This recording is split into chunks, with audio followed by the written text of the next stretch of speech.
The story begins with an average salaryman who plays his favorite video game, but as he leaves his apartment, he suddenly suffers a heart attack and he ends up dying. He wakes up in a strange room where he's surprised to see a flying dog, and he realizes that he's been reincarnated into another world as a boy named Ars Louvent. He starts studying at a young age, realizing that he's living in the Summer Fourth Continent, which used to be divided into 7 kingdoms. But the Kingdom of Ansel united the land and established the Summer Fourth Empire.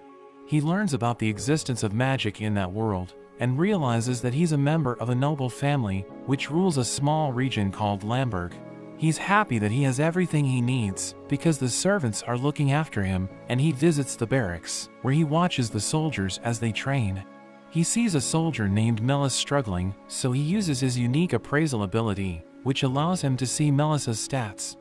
He learns that Melis has no talent with the spear, but he has potential as an archer, so Ars advises him to use a bow, but he refuses, saying only cowards fight from a distance, but Ars insists, so the soldiers tell him to give it a try.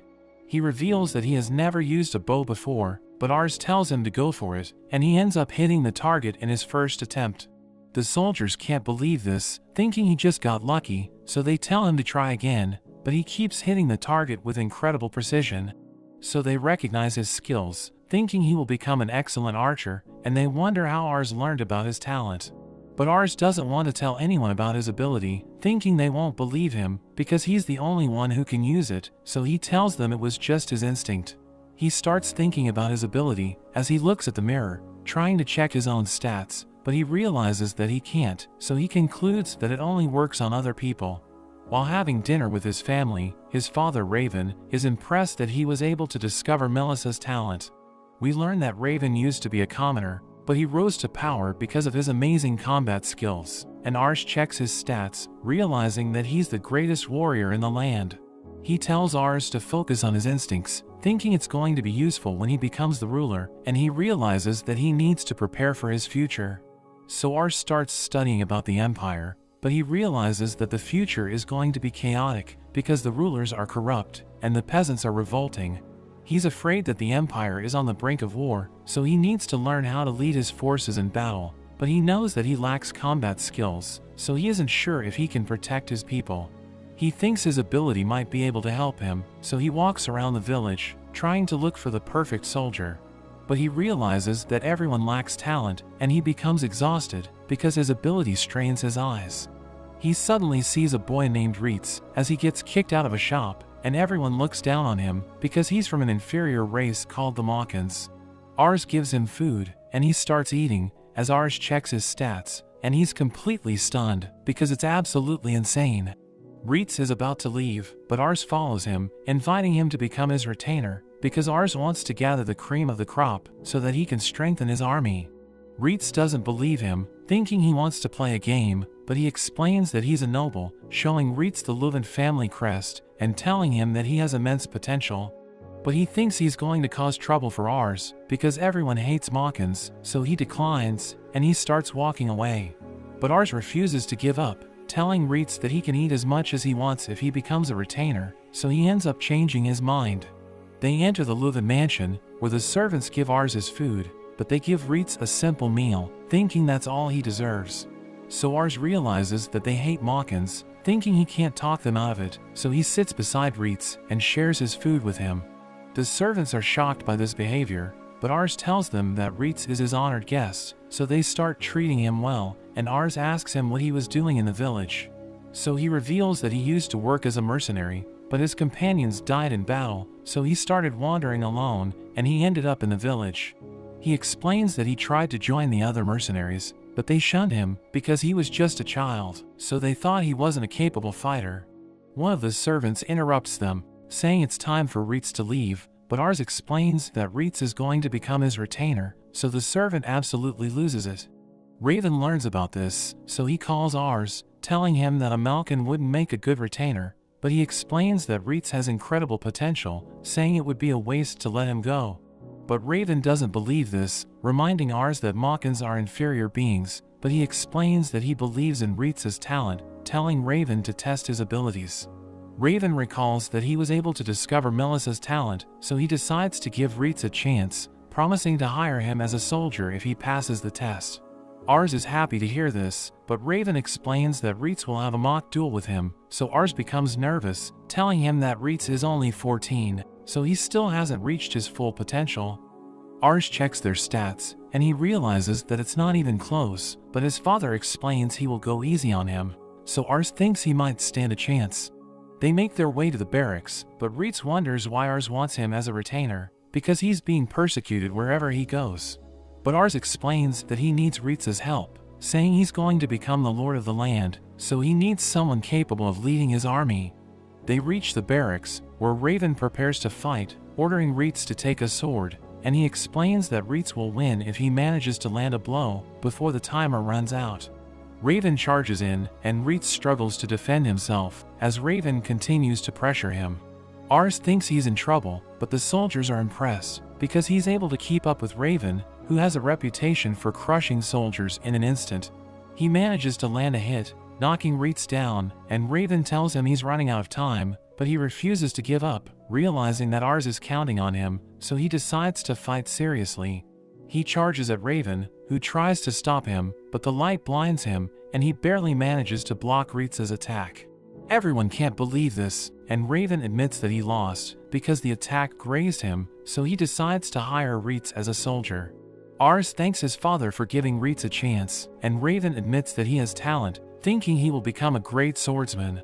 Raven reveals that he was worried about his son's future, but he believes Ars is going to become a great man, because he has the power to recognize people's talents, and the soldiers praise Reitz, realizing he's an excellent fighter. After some time, we see Reitz wearing his uniform, as he accompanies Ars, who wonders why he's taking on servant duties, so he explains that he wants to help as much as he can. He reveals that he always dreamed of serving a lord, knowing he would have died if Ars didn't take him in, so he wants to spend the rest of his life serving him. After a few months, Reitz has been accepted by everyone, and he even receives tutoring, which further increases his ingenuity stat, making him one of the most knowledgeable people in the house. He gives Ars a lesson about the Summerforth Empire, mentioning how the Ansel Kingdom was able to conquer the other 6 kingdoms over 200 years ago, but the empire is now in a dire situation, because the current ruler Bydris is just a child, and his power is held by his retainers, who are involved in factional rivalries, causing the central authority to be corroded, leading to more revolts and governors that defy the crown.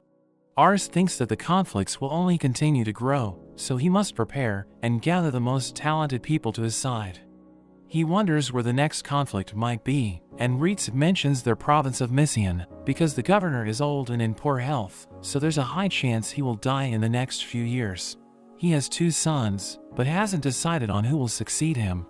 They both seem to want the position, so there's likely to be a war. Ars wonders who his father would side with, and Reitz thinks it would be the older brother, since it's his right to succeed. But Reitz also notes that it's not up to Raven to decide, since he doesn't directly serve the governor. We learn that each province is divided up into districts, and Lamberg is part of the Canair district, which is within Missian, so Raven serves the head of Canair. Ars worries about what would happen if his father were on the losing side, but Reitz thinks this is their opportunity, because performing well during a major conflict can help a lord advance in the world, and Reitz thinks they need to recruit more people to get stronger. They head out, and they see Raven, as Ars notes he has been spending more time training, so he also knows that war is coming. Ars mentions they are headed to the town to find more recruits, and his father suggests finding someone who has the talent for magic, because magic would be invaluable in the battles to come.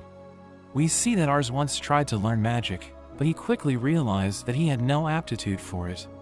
They make it to the capital city in Canair, and Ars is amazed to see so many people.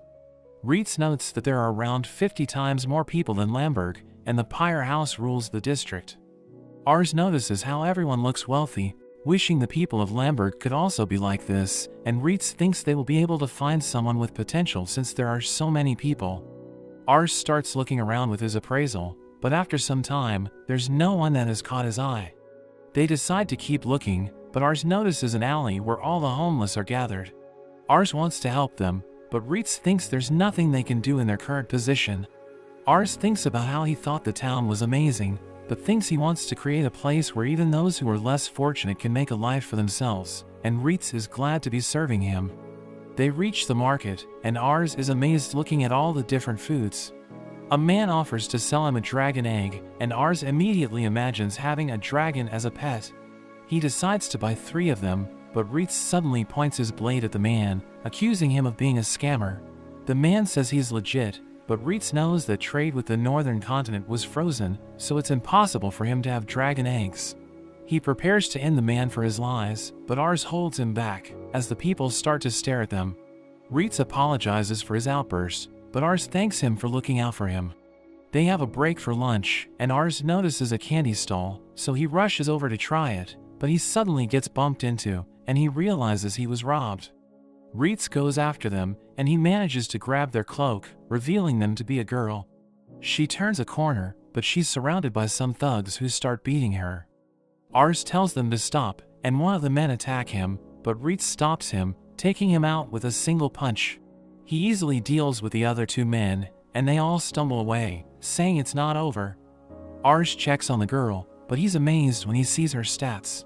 He learns her name is Charlotte, and he sees that she has S-tier aptitude for magic, as well as insanely high stats for leadership and prowess. Reitz asks for Ars's coin pouch back, but Ars suddenly asks her to be his retainer.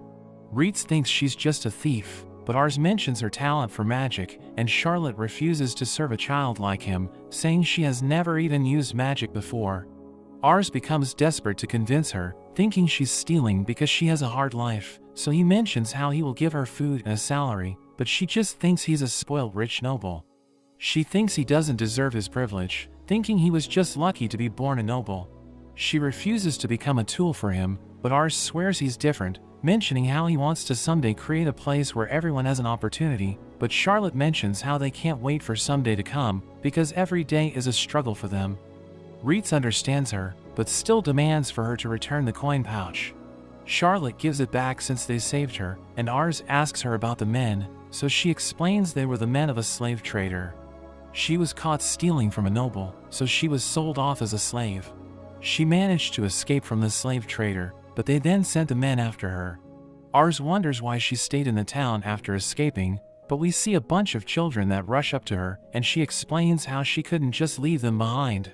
Ars agrees not to recruit her, but he decides to give her his money anyway.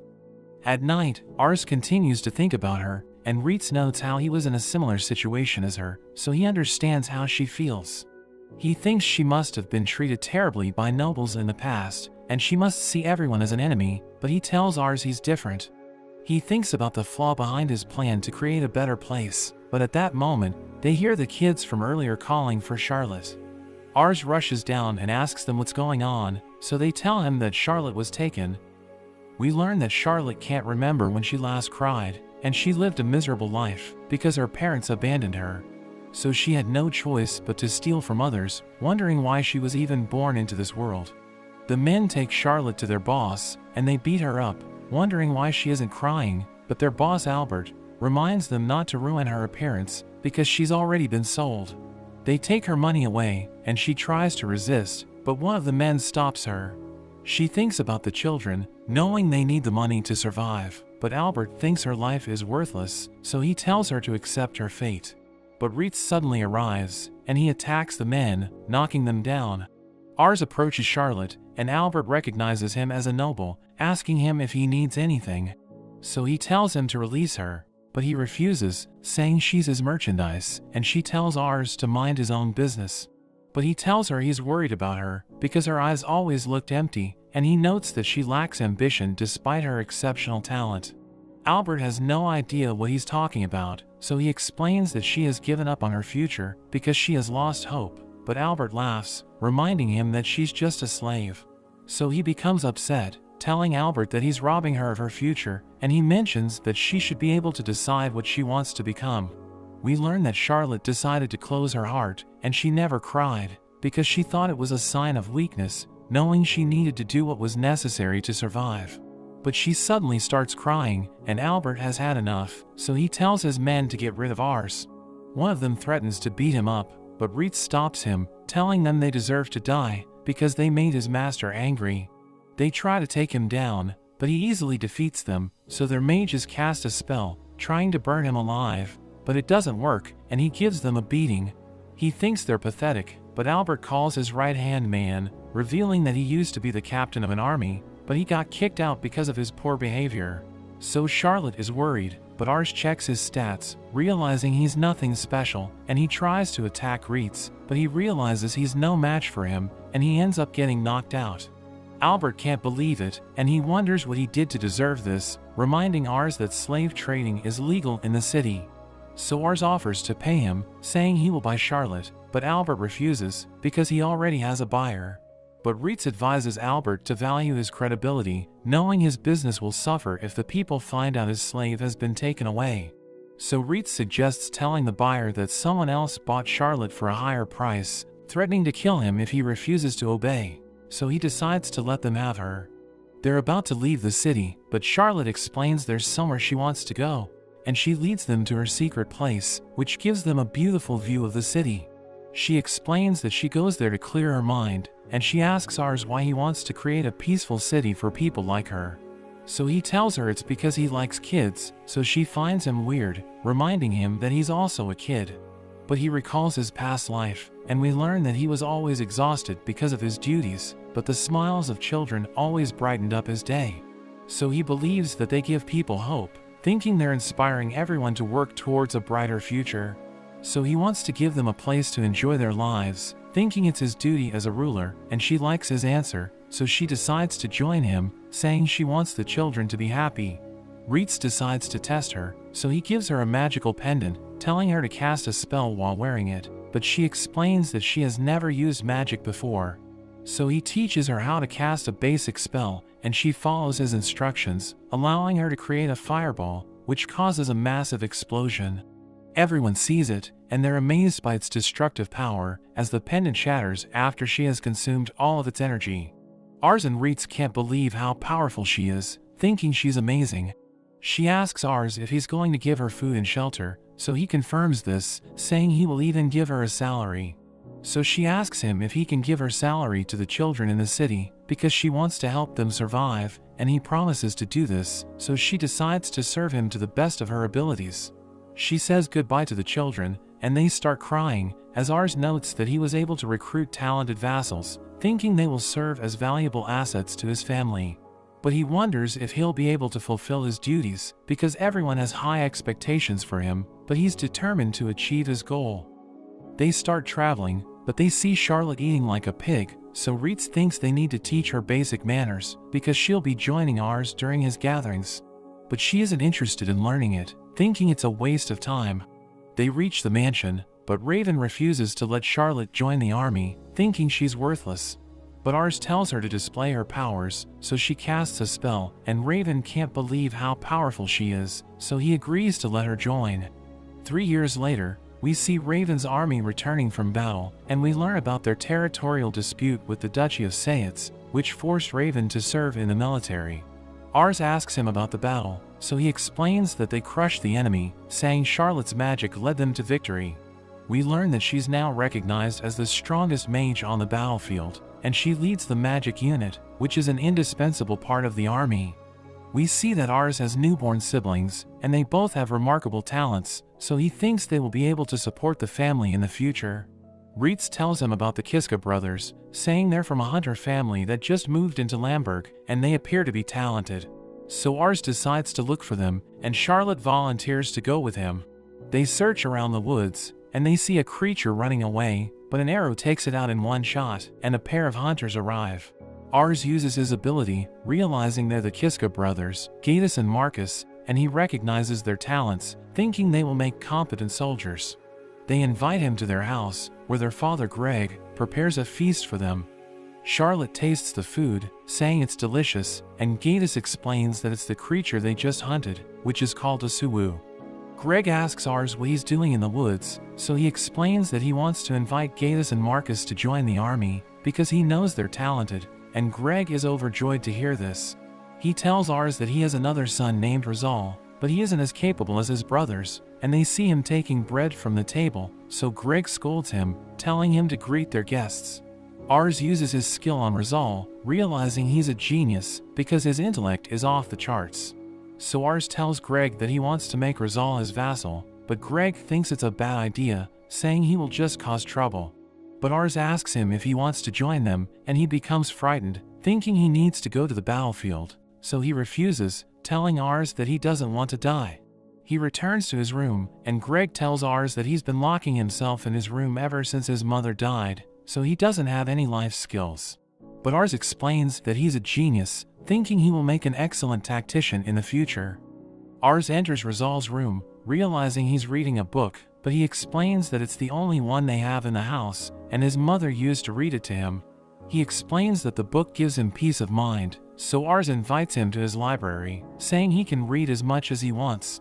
He initially refuses, because he doesn't trust Ars, but he wants to read more books, so he decides to go, but he says he'll bring his brothers with him. They head to the mansion, where Ars introduces Charlotte to Gaius and Marcus, and she shows them around the barracks, as Rizal enters the library, where Ars tells him to read the books that interest him. Ars orders Reitz to take care of him, saying he also needs to study, so he leaves the library. But he ends up falling asleep, and he realizes that he left Rizal in the library for hours, thinking he must have left already. So he returns to the library, where Reitz tells him that Rizal fell asleep after reading countless books. Ars uses his skill, realizing that Rizal's intellect is increasing, so he notes that Rizal is able to learn extremely fast. His brothers join them, thinking he just wasted time in the library, because he was never taught how to read, and Ars is surprised to hear this. Rizal wakes up, and Ars asks him how he's able to read books, so he explains that he was able to learn it just by observing his mother, and everyone finds this difficult to believe. The next day, Ars visits the brothers, telling them to use traps to catch the Suwu. Rizal explains that he read about traps, so Ars tells him to use his knowledge to capture them, and his brothers support him, so he decides to give it a try. After some time, Greg sees Rizal's invention, realizing that it was able to capture multiple Suwu. He explains that he's worried about their father, because his brothers will become soldiers, so Greg is going to have a hard time hunting for food. So he created the trap, revealing that he painted the fence yellow, so that the Suwu will charge in. Greg notices herbs hanging above them, so Rizal explains that young Suwu and their mothers dislike the smell of it, so it's meant to keep them away, because he wants the Suwu to keep reproducing. His brothers think he's amazing, but Greg tells Rizal to leave the house with his brothers, telling Ars to take care of them. So Rizal thinks his father hates him, but Ars thinks there's a good reason why Greg is behaving this way.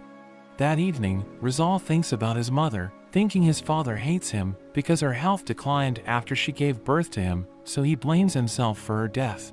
But he suddenly hears Greg talking to his brothers, and Gaius wonders why he's treating Rizal so harshly.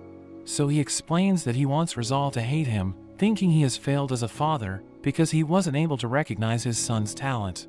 He reveals that he loves Rizal and he wants him to reach his full potential, but Greg thinks he's getting in the way. So he wants Rizal to forget about him, telling Gaius and Marcus to support their brother. The next day, Ars arrives to take the boys away, so they prepare to leave, and Greg starts chopping wood. But Rizal approaches him, saying he doesn't hate him, and he promises to do his best. He tells his father that he wants to see him again, and Greg is overjoyed to hear this, saying he'll be waiting for them to return. 3 years later, we see Raven has become ill, and Ars thinks he's in no condition to fight, but his father says he has no choice given the state things are in. We learn that the governor has become sick, but he named his younger son Vas as his successor, and the elder brother Kurin insists the document was forged, leading to a dispute. The retainers become split on who should be the successor, so their province of Messian has fallen into chaos, and Sayitz has also been taking advantage of this. Ars wonders if he will need to fight, but his father says there's something more important for him to think about, mentioning his betrothal. Ars is shocked to hear this, and he can't believe he was never told about it. His father gives him a letter, and he rushes to tell the others the news, wondering what he should do about it, but a maid suddenly informs him that his fiancée has arrived. He goes out to meet her, but he doesn't know how to act, because he never even had a girlfriend in his previous life. But the girl introduces herself as Leisha Played, and he is instantly charmed by her, but when he checks her stats, he's shocked to see she has insanely high ambition, thinking it doesn't match her cute appearance. He worries she's putting on act, and he refuses to let her fool him, but as she talks to him, he finds her too adorable. He decides to show her around, and her butler Jean, is surprised to see a Malkin in the house, but Leisha already knows about Reitz, so she instantly tells Jean to apologize. Leisha is given a warm welcome, and they have a meal together. She finds the meat delicious, and Ars tells her about how they use traps to catch the Suwu. He thinks about how great she is, and she mentions how she passed through Lamberg on her way there. Ars thinks it's a shame that it's raining so he can't show her around, but she tells him not to worry as the sun starts to shine. He wonders if she can control the weather, but she reveals she watched the clouds on her way there and could tell it was just a passing rain, so she tells him he can show her the town. Meanwhile, we see Charlotte and Rizal watching them, but they both get a dangerous feeling from her. Ars and Leisha head into the town, but we see two men arguing. Ars wonders what's going on, and a woman tells him it's a dispute over a Magistone order. The shopkeeper ordered flame Magistones, but the dealer brought sound Magistones instead, and since it was just a verbal agreement, it's unclear who's wrong. Ars thinks he should try to resolve things, but worries about failing in front of Leisha. Charlotte appears, and she offers to solve things with force, but Leisha tells her to stop. Charlotte thinks she should mind her own business, but Leisha says she's a fan, and even Charlotte is charmed by her. Leisha decides to handle the situation, and asks Ars to grant her a favor if she succeeds. We see the men fighting, and Leisha approaches them. They wonder who she is, so she introduces herself as Ars's fiancée, and they are happy to hear this, thinking Ars is growing up. She offers to buy the sound Magistone, mentioning they are precious in her territory, and she reveals they have a volcano, so she can also sell the flame Magistone at a good price. But she says it was all Ars's idea. The men are happy he cares about helping them, and he tells them to write up a contract next time to prevent this happening again in the future. The situation is resolved, and Ars thanks Leisha for her help. After that, Leisha mentions her favor, and Ars wonders what she's after, but she just asks him to answer her question, wondering what kind of person he likes. Ars can't believe that's all she wants, but he knows he can't outsmart her, so he tells her he likes people who speak their minds and don't hide things from him. At night, Ars thinks about how he wasn't able to figure out Leisha's intentions, but as he prepares to sleep, he finds her in his bed. He wonders if she's messing with him, but she mentions she wants to have an honest conversation with him. They have some tea, and he wonders what she wanted to talk about. She reveals she has the talent to tell how people feel by looking at them, and she mentions how he was suspicious of her when they first met, so she wants to know why. He decides to tell her the truth, revealing his ability to see a person's stats, and that she has insanely high ambition, which makes him think all her actions are calculated. He thinks she won't believe him, but she thinks it explains his behavior. She admits she's ambitious, so Ars wonders what she's after. She reveals the ambition of a woman is to make a good man fall in love with her, and Ars realizes the best path for her is to marry someone powerful. He thinks she's unlucky since their domain is small, but Leisha knows what he's thinking, saying that even though their territory is small, after spending the day with him, she still wants to marry him, thinking he shows great promise. Ars thinks he just has good people around him, but Leisha thinks that's exactly the reason why he'll be great, mentioning how everyone sees him as their family, thinking it might be the most important ability for a lord. She tells him she has fallen in love with him, but she decides to call it a night, and Ars is left stunned. He freaks out over not responding, but we see Leisha outside also feeling embarrassed, but she thinks about how it's the first time she has told someone how she really feels. We see Leisha leaving, and she notes how he still hasn't responded to her declaration. This makes him panic, but she tells him she can wait, but she has decided she will marry him. In a flashback, we learn that she hates the world of nobility, because everyone lies and backstabs just trying to secure their own positions. She hated her ability because of this, but one day, when she saw a girl getting married, she realized she could escape the world of plotting and scheming if she found a man who was strong enough. So she had no intention of marrying into Ars's house, thinking she needed to find someone stronger, but after spending time with him, she realized how kind and how loved he is, wanting to be a part of his world. So she's grateful to God for giving her power, and decides to help Ars with building his new world. We see Ars writing to her, telling her how his father is getting better, and that the conflict around the succession has calmed down, but he hopes to see her again soon, so he can tell her how he feels, thinking he also wants to marry her. 2 years later, we see Ars talking to the doctor about his father, but the doctor reveals that Raven's condition is getting worse, so he should prepare for the worst. Meanwhile in Arkantes, an assassin invades the castle, and he murders the Duke of Missian. So the soldiers surround him, but he jumps out the window and ends up dying. Raven tells Ars about the assassination, and he realizes that the succession dispute will reach its peak. So each district chief will need to choose between the two brothers, and he thinks the Canare district chief will choose the older brother. So they will need to follow him, telling Reitz to prepare the troops to act at any moment. He tries to get up, but he suddenly falls back onto the bed because the pain is unbearable. Days later, Ars receives summons from the Canare district chief, and Reitz asks to go with Charlotte in his father's place, but Ars refuses and decides that he needs to go. On the other hand, Lisha is worried, and she wonders why she hasn't received a response from Ars. The trio arrives in the Canare district, and Ars approaches the castle gate guard, showing the invitation letter and explaining that they're representing the Louvent house. The guard realizes that the invitation is genuine, but he wonders if Raven would send a child. Charlotte wonders if he thinks they're lying, and the guard recognizes her as Louvent's Princess of the Flames, and Reitz as the Reaper, but Ars wonders why they have such nicknames. Reitz thinks the name doesn't suit him, as it makes him seem like a threat to everyone, but they think he's actually a dangerous person. The guard guides them through the castle, and they're greeted by a man named Renard, the right hand of the Canare chief. Ars checks his stats, and he realizes that everything is balanced, so he's a jack of all trades. He has heard about Reitz and Charlotte, so he tries to recruit them, but they explain that they're loyal to the Louvent house. He thinks it's a shame, but acknowledges that Louvent must be a great place, so Ars thanks him. He takes them to the meeting room with the other leaders, and Ars introduces himself as the son of Raven Louvent. But the other leaders don't respond, so he feels the pressure of the room and decides to sit down. He realizes that the old man is Orsolot, the Lord of Kumir, and he used to play with him when he was little. Orsolot thinks he has grown a lot and even offers cookies to Ars, but the other lord doesn't seem to like him. The doors suddenly open, and everyone stands up to greet the Canare chief, who introduces himself as Lumiere Pyres, and he thanks everyone for their presence.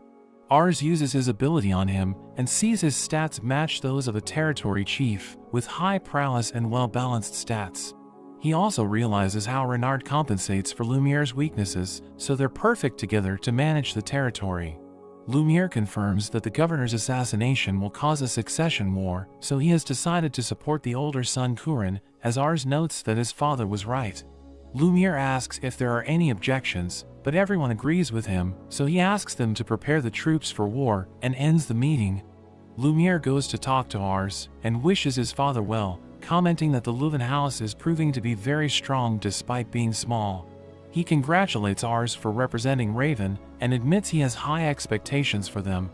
The lord who was staring at Ars calls him, and he introduces himself as Hammond Plyde from the Torquista territory. So Ars becomes worried, realizing that he's Leisha's father, and he reveals that she seems upset with Ars lately, so he wonders what he did wrong. Hammond wonders if he has been responding to his daughter's letters, and he realizes that he hasn't replied to her because the Duke was assassinated and his father got worse, so he didn't have time. Hammond knows that she likes him, revealing that she doesn't usually show her emotions, but lately she has been expressing herself. He confesses that he prioritized his work as a lord and didn't pay much attention to her when she was younger, so she always felt lonely. He wants her to be happy, and he was angry at Ars for not replying, but he realizes that part of it is his own fault, so he apologizes to him and asks him to take care of his daughter. Ars promises to make her happy, and he's glad to hear this, as Ars realizes that he really cares about his daughter. Ars returns home and gives the news to his father, who mentions that he went without telling him. Ars thinks he's angry, but he praises him and thinks he did an amazing job. He later decides to write to Lisha and apologizes for not responding to her, revealing that he also met her father and hopes that their families will work together during the war.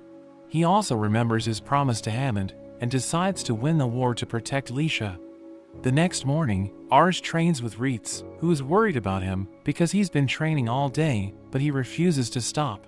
He notices that everyone is getting stronger and is disappointed that he hasn't improved yet. He remembers when he led his troops in simulated battles, and it was a disaster, realizing that he has no real battle experience and is always afraid. He knows that Ritz and Charlotte are strong, but it would be useless if their leader is weak. Rizal arrives and tells him that Sayitz is preparing to attack, so Lumiere sent an order for them to join the fight.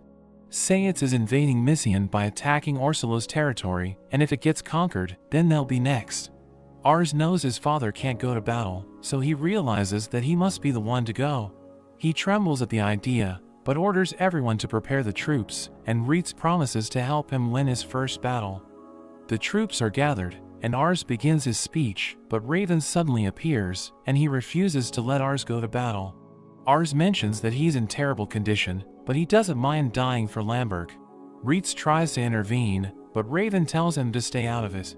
Ars explains that he'll win because he has Ritz and Charlotte by his side, but Raven comments that he doesn't have the face of a warrior. Ars wonders what he means, so Raven orders a soldier to bring the prisoner for execution. Raven reveals that the man committed heinous crimes, but he got sick, so he couldn't execute him. He promises to recognize Ars as a warrior if he remains calm as he watches the man die. They bring the axe, but Ars wonders how to stay calm if he has never seen someone get executed. The prisoner declares that he has killed countless people, and he feels amazing when he kills children. Raven gives the order to execute him, so Ars tries to stay calm, but he absolutely loses it. Raven declares that he can't lead the troops, so he'll lead them himself, as Ars realizes that he isn't ready for war. On the battlefield, Raven leads his men, and takes down several enemies, as Ritz fights by his side. Rizal stays safe, ordering their formations, as the archers finish off the enemy infantry, and Charlotte uses her magic to break into the fortress. Raven and Ritz continue breaking the enemy formation to keep advancing, and they're able to take the enemy fort after a month, despite being outnumbered. Raven and his men return to Lamberg after Ars's 12th birthday, and his wife helps him rest, but the twins are worried about him. Ars appears to greet the group, and they realize he's injured, but he explains that it was because of his training. He asks about his father, so Ritz explains that Raven led them to victory, but it took a toll on his body. Ars blames himself for forcing his father to go to battle, so they remind him that Raven was already sick, but he thanks them for their kindness, and leaves to continue his training. But they realize it's getting late, and Charlotte reveals that she heard how Ars kept training while they were in battle. They hope he doesn't get sick, as Leisha comes to visit, but she's worried about Ars, because the tone in his letters changed since the conflict began. She asks if he's okay, as Charlotte and Rizal think Ritz should tell her, so he tells her that Ars is suffering because he can't fight, and blames himself for his father's condition. Leisha feels ashamed for not having done anything, so she goes to the training room and opens the door. She sees Ars being knocked down, as a soldier asks him to continue the next day. But he remembers that his father was fighting despite being sick, so he gets up and continues training, as Leisha decides to leave. Ritz questions if she won't talk to him, but she thinks it's not the right time for that. A maid suddenly announces that Raven has woken up, and she explains that he asked to talk to them. Raven thanks them for coming and apologizes for worrying them, so Charlotte wonders what's gotten into him. He explains that he's not speaking as their lord, and asks what they think of their lives. So they tell him that Lamberg feels like their true home, and Raven is happy to hear this, but he confesses that he's going to die soon. They ask him not to speak like that, but he can tell that he doesn't have much time, and remembers not knowing what to do when Ars brought them. He remembers how Ritz was a Malkin, Charlotte was a thief, and Rizal was a child when they arrived, and he's proud that they're now the pillars of the house. He comments that Ars isn't strong enough for war, and regrets not taking him to the battlefield when he was healthy, or teaching him about the harsh realities of the world. Raven realizes it's too late for him, so he asks a favor and begs them to help Ars, explaining that he's asking them as a father. Rizal explains that he'd continue to blame himself if it weren't for Ars, and promises to study more to help him. Charlotte promises to serve Ars, because he gave her life meaning, and she wants to experience the world he'll build, as Ritz promises to fight against anyone who stands in his way.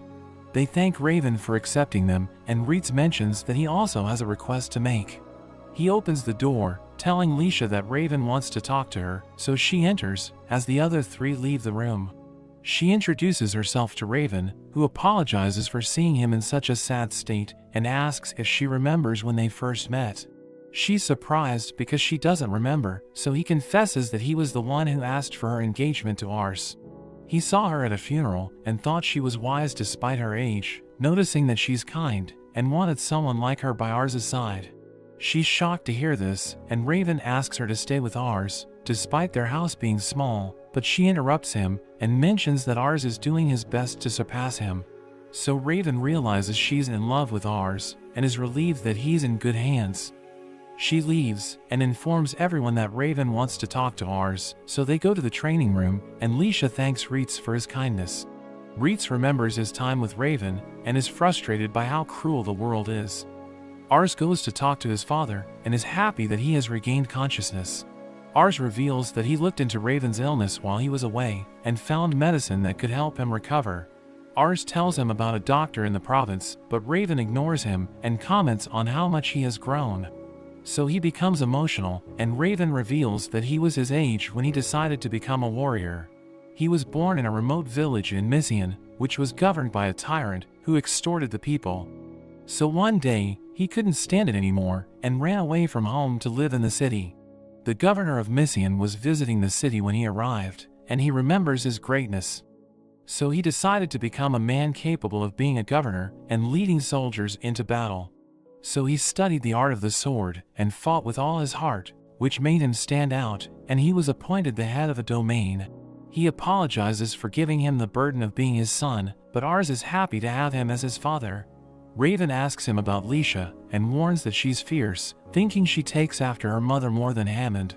Ars wonders if he's close to Hammond, so Raven talks about stories from his youth, and the two spend the entire night talking. But the next morning, Raven passes away. They hold his funeral, and Ars comforts his siblings, as they say their goodbyes. He confesses to the citizens of Lamberg, saying he's not as strong as his father, but he asks for their help, so that he can protect everyone. This moves the people, so they promise to give their support, encouraging him to do his best, and the others remember their moments with Raven. Ars is grateful to everyone for the encouragement, and prays that his father continues to watch over them from above. He announces himself as the leader of the Louvent house, and everyone bows in respect. Meanwhile, we see a mysterious woman, as she hears men talking about the Duke's assassination, and she asks them to tell her more about it. 3 months pass after Raven's death, and Ars goes to his father's grave, telling him he's still getting used to his responsibilities as the Lord, but he's managing thanks to everyone's help. He thinks he'll never be able to match him, but he'll do his best to fulfill his duties, so he joins his group, and they set off for Canaire. They attend a meeting between the lords, and Lumiere asks them to pray in honor of Raven before starting.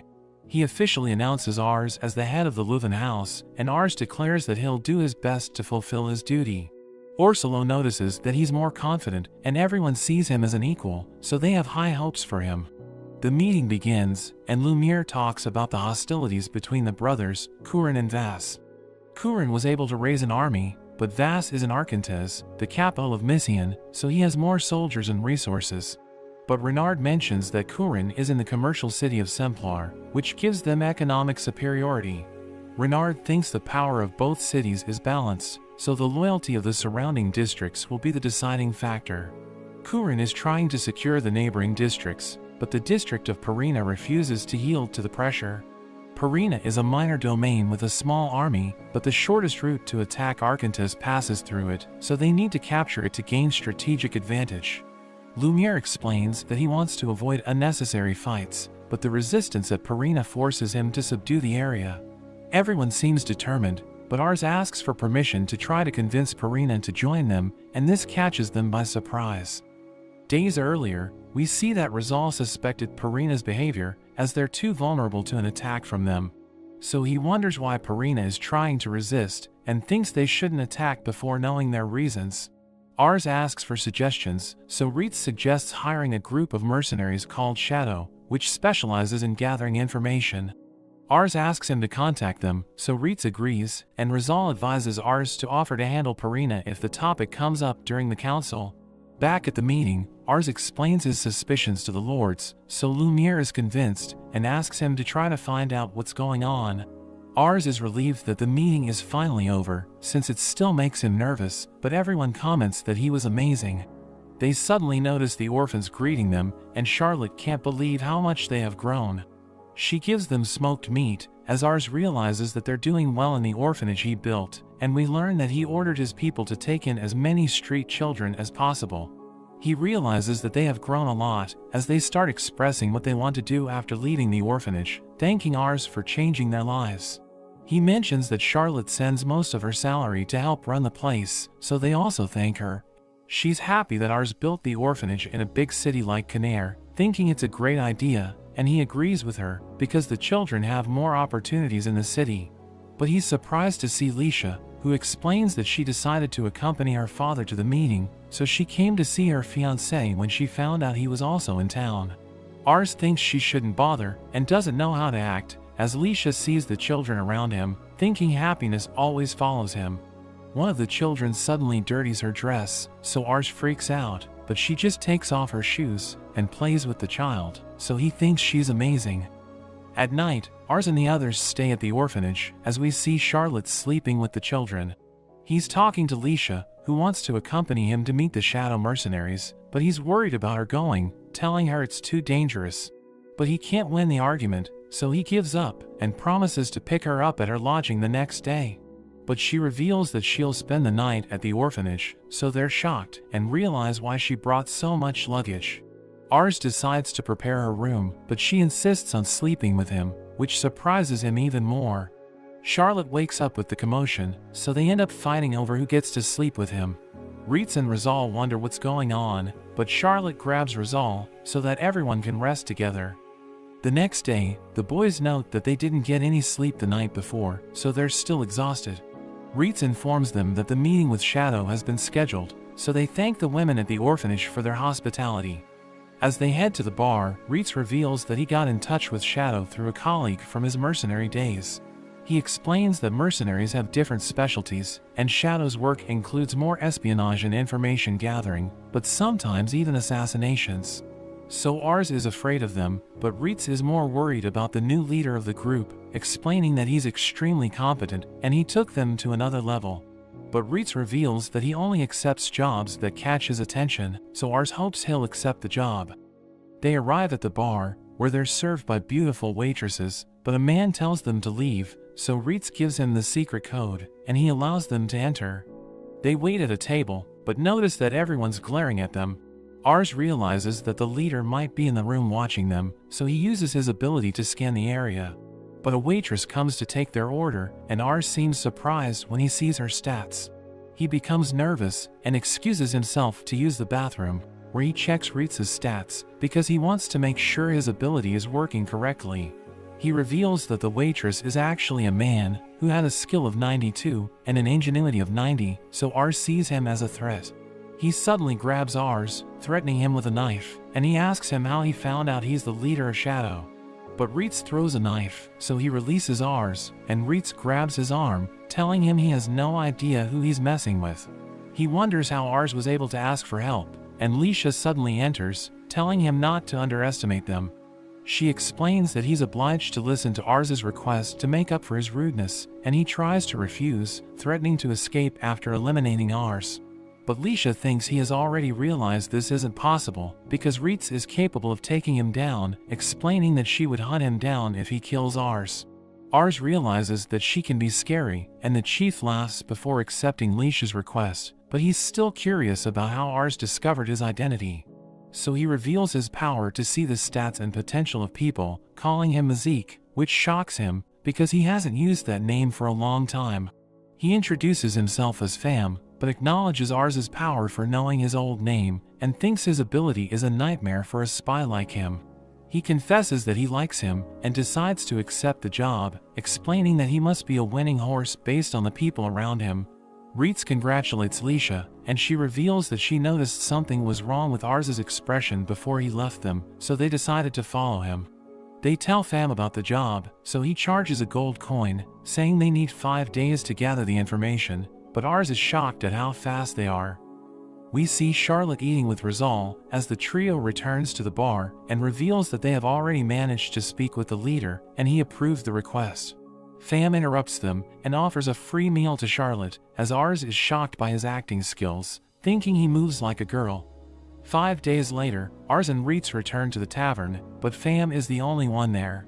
He explains that everyone else is on other jobs, since investigations require a lot of manpower.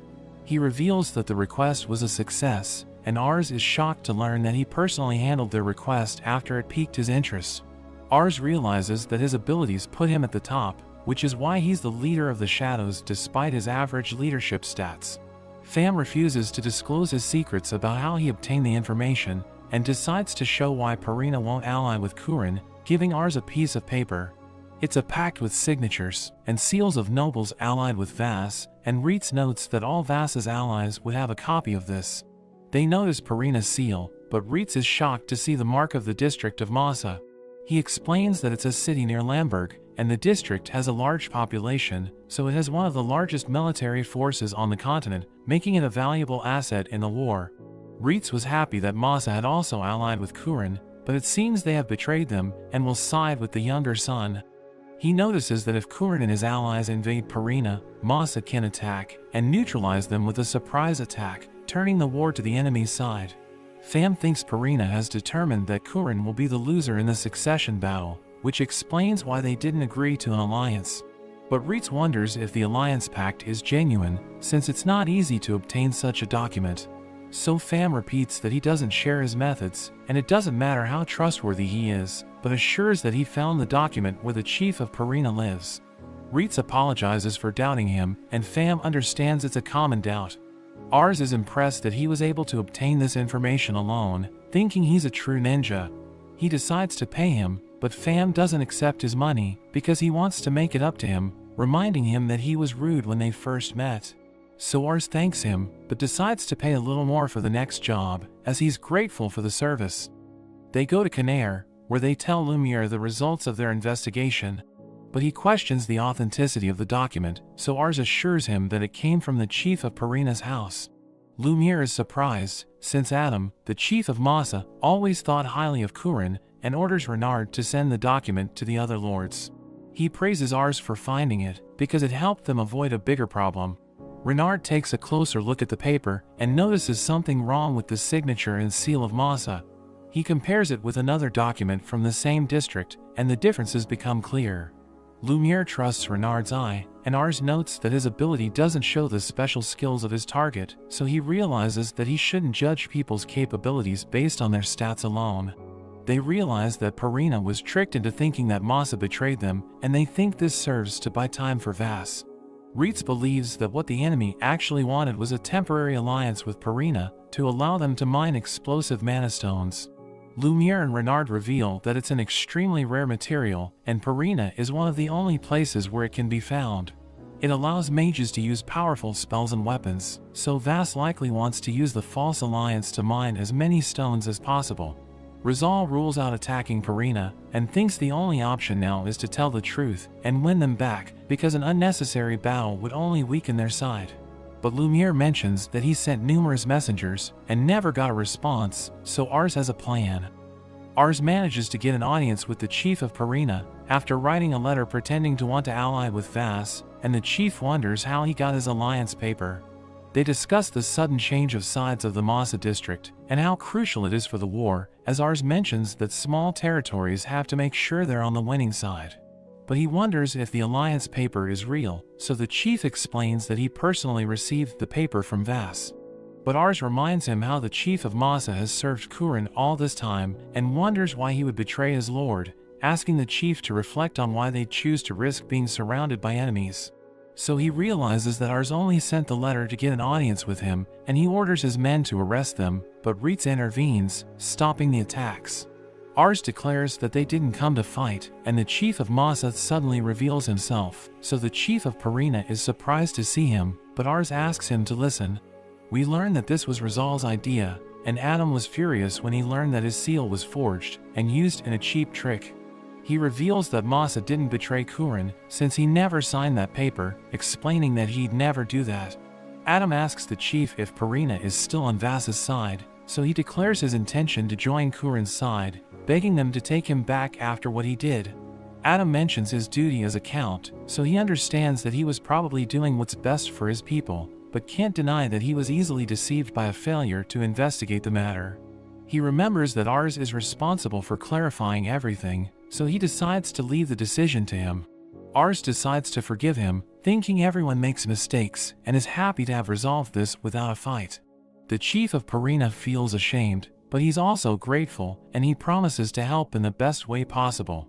Adam notes that the matter has been resolved, and also thanks Ars for avoiding an unnecessary fight, hoping for good things from him in the future. Ars returns home, and tells his father everything that happened, noticing that Vas is extremely intelligent for thinking up such a plan. Ars thanks Rizal and Reitz for their help in avoiding the fight, and Ars wishes to become a great lord to continue protecting Lamberg. One of the maids runs up to them, telling them about Lumiere's arrival, and he has come to pay his respects to Raven. He also reveals that Kurin wishes to meet Ars, who is terrified to hear that Kurin is interested in him after hearing how he handled the Purina incident. He thinks he doesn't deserve to meet someone so important, and Lumiere reveals that they're about to see him. So Ars starts to freak out, but Reitz and Rizal encourage him to be strong, as this is a great opportunity. So Ars declares that it will be an honor, and Lumiere is happy to see his confidence. Charlotte tries to find a good dress for Kurin's banquet, but a maid reveals that they have already left, so she's devastated. On the way, Rizal feels bad for leaving Charlotte behind, but Reitz explains that someone needs to stay to protect the estate, and decides to pick up a gift for her on the way back. Ars is nervous, wondering why someone as important as Kurin wants to meet him. So Reitz explains that all the influential nobles were called, and Rizal thinks he wants to boost morale before the war. This only worsens Ars's condition, realizing that he'll be surrounded by the elite, so he needs to take care to not embarrass himself. They arrive in Semplar, and Ars is amazed by the sight of the commercial center.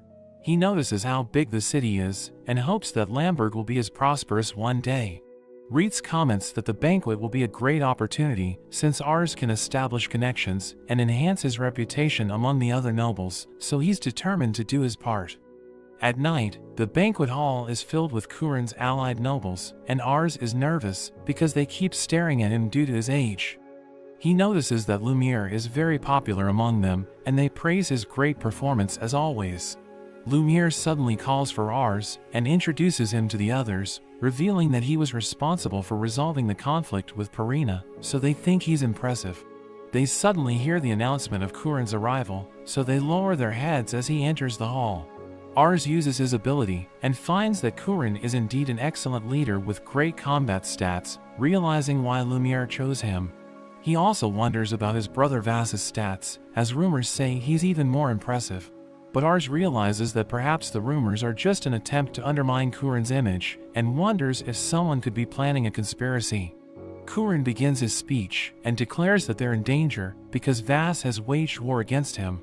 He mentions that the Summerforth Empire has chosen not to intervene, despite his right to the succession of the Mysian Duchy. He explains that the empire is in decline, and thinks that their regime no longer works, so he wants to unite the districts and proclaim independence from the empire after defeating Vas. Everyone's shocked to hear this, and he acknowledges that it's a difficult task, but he's confident that he can achieve it with everyone's help, so they get excited and promise to do their part. He suddenly mentions Ars, and asks him to come forward, recognizing how he was able to resolve a major problem without spilling blood, and everyone's surprised that a child was able to do this. Kurin orders everyone in the hall to applaud him, and they quickly follow Lumiere's lead. They start the banquet, as Rizal and Reitz start eating, but they notice that Ars is exhausted after socializing with all the nobles. He decides to get some fresh air on the balcony, and Kurin suddenly joins him. He wants to talk to him, because he heard from Lumiere that he has a good eye for people, and wonders what he thought of his subordinates. Ars had already seen their stats earlier, and realized that there was no one impressive except for Lumiere. So he decides to tell the truth, and confesses that he didn't see anyone with potential. Kurin becomes serious, and asks if he thinks he has better subordinates, and Ars confesses that he does. So Kurin is pleased with his honesty, and admits that he's right, since he has good men, but they lack talent. He knows that his brother has many talents, and is afraid that his military and economic superiority won't make a difference in the hands of incompetent leaders. so he explains he was excited to hear that a new talent had appeared, so he expects great things from him. He suggests an offer to Ars, promising to make him the chief of Canaire if he helps him win the war. Ars wonders about Lumiere, so he explains that he wants to give an even higher position to him, since he actually trusts him. Couron also asks Ars to give him his subordinates, but Ars refuses. So he asks him to help him find more talented people and invites him to his war council, so Ars hopes to live up to their expectations. On the other side, we see Vas in the Arkantas castle, discovering that Couron learned about the false alliance and resolved the conflict in Perina. But his vassal Lemus assures him that they have acquired enough mana stones to win the war. His other subordinate Thomas reminds him that his brother doesn't have good commanders besides Lumiere, so the chances of losing are low. But Vas doesn't seem satisfied, and explains that he only fights when he has a 100% chance of winning. He asks Thomas about the whereabouts of Marielle, and he confesses that he doesn't know, thinking she's drinking herself to death. But Vas wants her on his side, and thinks they should put their past behind them. But Thomas refuses the idea, thinking she's just a drunk now, but Vas believes she's a capable woman, so he decides to hire her. Ars finally returns home, and Charlotte is surprised that they were invited to Couron's war council. Ars thinks it's a great responsibility, wanting to find talented people for Couron, and Reitz suggests using the Shadow Mercenaries. So the next day, they meet with Pham and offer 20 gold coins if he finds someone capable, so he promises to complete the job. They leave the bar, and a person bumps into Ars, knocking him down, so she helps him up, but Reitz scolds her for the incident. We learn that this is Marielle, and she asks for a job at the bar, since she's homeless, but she can tell that Pham is a man. The bartender appears, telling her they aren't hiring, and he remembers her as a bad customer, so he wants her to leave, but Pham stops him, finding her interesting. He wonders what he's doing, but she caught his attention, because she was able to see through his disguise. So he introduces himself to Marielle with a fake name, and he hires her. But her first day is a disaster, as she keeps messing up orders and drinking while she's working. After they close, Pham decides to ask her some questions, and Marielle realizes he has ulterior motives, but answers anyway. She explains that she used to work for the Duke of Missian with her brother, and heard that he died recently. The bartender thinks she's lying, but Pham believes her and offers her a better job. Ars receives a letter from Pham, who mentions that he found someone, and he announces that they'll be visiting the mansion. Pham arrives and introduces Marielle to them, but Ars realizes she's the person who bumped into him. The trio doesn't think she's anything special, and Reitz asks Pham if he's sure, so he assures them she's as talented as any of them. Marielle is impressed that the Lord of Lamberg is a child, and asks him if he'll hire her. So Ars uses his ability on her, realizing that her stats are insane, so he thinks she's a monster. Pham mentions that she used to work for the Duke, so Ars finds her impressive. But Reitz knows about her reputation, and he warns Ars that her brother Thomas is working for Lord Vas. She explains that she doesn't get along with him, but Reitz doesn't believe her, telling Ars not to hire her, but he decides to accept her as his vassal anyway, because he knows she has incredible talent. The next day, Reitz complains about Marielle's behavior, saying she isn't fit to be a vassal, because she's always slacking off, and she even leaves work just to sleep in her room. So he thinks she's a lost cause, telling Ars to fire her immediately. Rizal suddenly joins them, saying he doesn't want Marielle to teach him, because she told him to stop studying, and forced him to run instead, so he questions her methods, thinking she's insane. Ars tries to defend her, but they suddenly hear an explosion, so everyone panics, thinking they're under attack. But they realize that Charlotte was behind it, because Marielle asked her to demonstrate her powers. Ars tells them to be careful, but he realizes that everyone's upset, and we learn that they hate Marielle because she's giving them a hard time. But she tells them to accept her for who she is, and Ars warns her to behave, or he'll be forced to take action. She explains that she doesn't want to leave him, because he's the only person who accepted her for who she is, so she realizes that she needs to get along with the others. So she suggests having a mock battle, telling them to let her stay if she wins. Ars is against this, but Reitz wants to see what she's made of, so he decides to fight her. We see Ars gathering his men, but he's surprised to see Lisha, who reveals that she wants to watch the mock battle. He explains the rules of the game, saying everyone will be divided into 2 teams, and they will be fighting in the eastern forest until the sun sets. To win the game, they need to capture the enemy commander, or wipe out the other team, and Ars explains that if a soldier is hit on the head or chest, he will be eliminated from the game. Charlotte wonders if she can use magic, so Ars tells her she can't use fire spells, because it's too destructive, and he gives her magic potions, as she realizes that only light and sound magic are usable in the game. Ars is about to divide everyone into 2 groups, but he notes that nobody wants to join Marielle, because they all want her to lose. A soldier explains that Marielle will be fired if she loses, so he suggests letting the noobs take her side, and the soldiers start to argue. But she doesn't care, and they think she's despicable, so they all want to get rid of her. After that, we see Ritz's team in the woods, as Charlotte mentions that they're far stronger than the enemy team, but she thinks Marielle is amazing, so they shouldn't underestimate her. Rizal is their commander, and we learn that he's afraid of the girls, but he tells Ritz to do his best. Ars is the commander of Marielle's team, and we see that it's filled with noobs, so he thinks they're in trouble, thinking Ritz is going to destroy them. Marielle thinks he's a great fighter, and she knows that Charlotte's magic is devastating, so she's impressed that Ars was able to discover their talents. She mentions that her soldiers are weak, so they become upset, but she tells them she's just telling the truth, and she's confident that they're still going to win. She knows they don't like her, but she tells them she has a plan, and they decide to go with it. Ritz's team sets up traps in the forest, and he discusses their battle plan, knowing Marielle's team can't defeat them head-on, so they will probably use sneak attacks to gain the advantage. He suggests attacking them directly, saying he will lead half of the soldiers at the front, while Rizal's team follows him from behind. He believes Marielle will try to capture Rizal, so he tells him to use sound magic as soon as he gets ambushed, so that they can surround the enemies.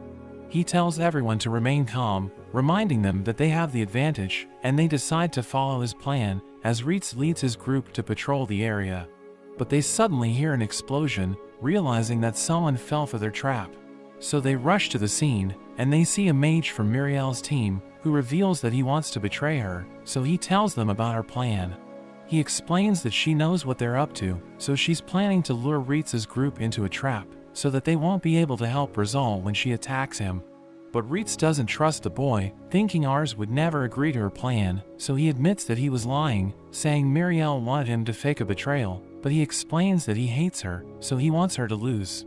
He tells Ritz's team about her real battle plan, revealing that she's planning to surround them after she lures them to a certain area, and he mentions that she will make her move after he uses sound magic.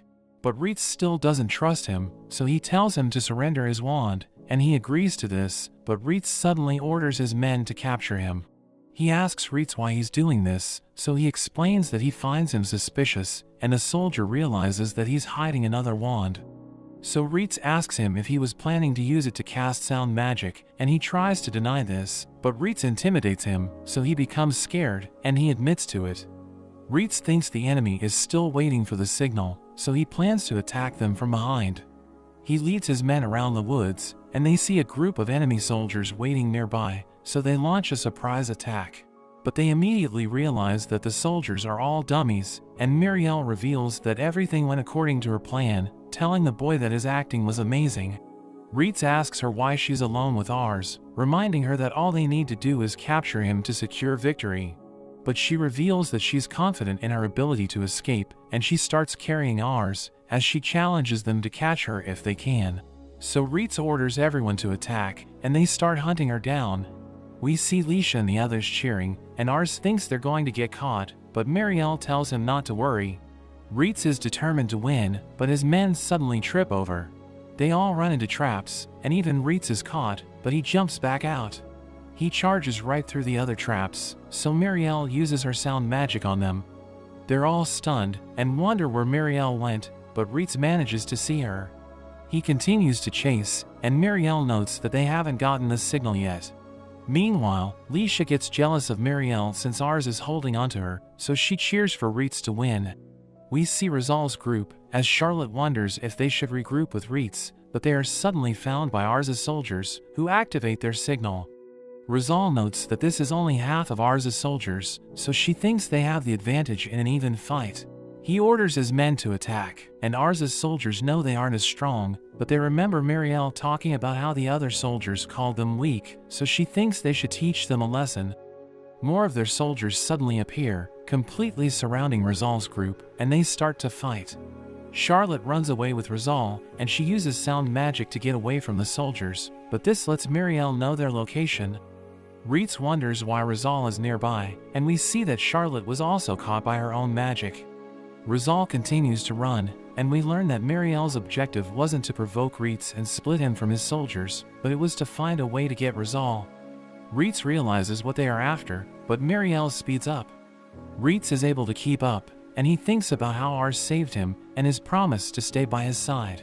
He's determined to be Ars's most loyal guardian, so he refuses to lose to Marielle. Ars starts to get dizzy, but Marielle sees Rizal approaching them.